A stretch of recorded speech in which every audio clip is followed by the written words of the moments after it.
Welcome to sauce TV. నేను మీ ఆబిద్ హుసేన్. కోవూరు నియోజకవర్గంలో Telugu Desam party ఏ విధంగా ప్రయాణం సాగుతోంది? తెలుగుదేశం పార్టీ అందరినీ కలుపుకొని ముందుకు సాగుతుందా? దినేష్ రెడ్డి పేరు అంతలా మారుమోగడానికి కారణం ఏంటి? ప్రధానంగా తీసుకుంటే కోవూరు నియోజకవర్గంలో దినేష్ రెడ్డి తన ప్రచారంలో మొదటి నుంచి కూడా లోకేష్ ఏ రోజైతే తన పేరుని ప్రకటించారో నియోజకవర్గ అభ్యర్థిగా ఆ రోజు నుంచి కూడా ప్రచారం నిర్వహిస్తున్నారు.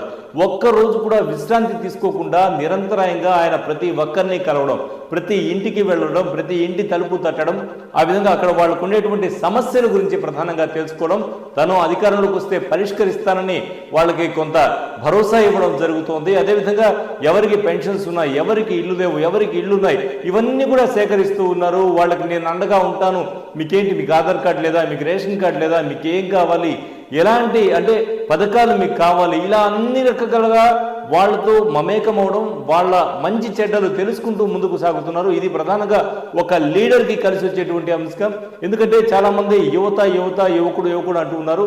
అయితే ఆ యువకుడు ముందుకెళ్ళేటువంటి విధానం ఏదైతే ఉందో అది ఇక్కడ సూపర్గా చెప్పుకోవచ్చు అనమాట. ప్రధానంగా అందరితో కలిసి ప్రజలకు ఏం ఆశిస్తారు? తమను వచ్చి పలకరించే నాయకుడు కావాలి, తమ కష్ట సుఖాల్లో తమకు తోడుగా నిలబడేటువంటి నాయకుడు కావాలి అని ఆశిస్తూ ఉంటారు. అటువంటి నాయకుడుగా దినేష్ రెడ్డి అతి తక్కువ కాలంలో, ప్రధానంగా లోకేష్ యువగళం పాదయాత్ర జరిగినప్పటి నుంచి ఇప్పటి వరకు దినేష్ రెడ్డి పయనం చూసినట్లయితే మనకు ఎక్కడా కూడా అతను విశ్రాంతి తీసుకున్నట్టు కానీ, కొంత దూరంగా జరిగినట్టు కానీ అనిపించదు. ప్రతి ఒక్కరితో మమేకం అవుతూ ఉన్నారు, శ్రేణులను కలుపుకొని పోతూ ఉన్నారు, నాయకులను పలకరిస్తూ ఉన్నారు.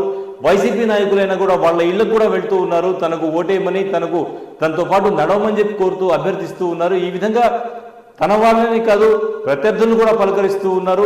ప్రత్యర్థులను పలకరించే విషయంలో ఒకసారి అడగడం జరిగింది, ఏం దినేష్ రెడ్డి గారు వైసీపీ వాళ్ళని కూడా పలకరిస్తున్నారని. అన్నా, వాళ్ళు మాకు రారని తెలుసు, మనతో నడవకపోవచ్చు, కానీ మన మీద ఏదైతే వ్యతిరేక భావం ఉందో అది కొనసాగకూడదు అనే నేను వాళ్ళని పలకరిస్తూ ఉన్నాను. నా గురించి మంచిగా చెప్తున్నాను, నాన్నగారి గురించి మంచిగా చెప్తున్నాను, నాన్నగారు అంటే పోలంరెడ్డి శ్రీనివాసరెడ్డి గారి గురించి చెప్తున్నానని.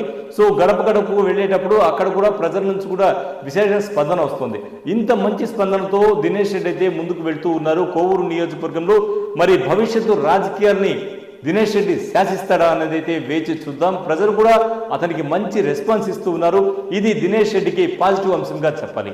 ఇది ఇవాల్టి స్పెషల్ ఫోకస్. మరో స్పెషల్ ఫోకస్లో మళ్ళీ కలుద్దాం. అంతవరకు సెలవు, నమస్కారం.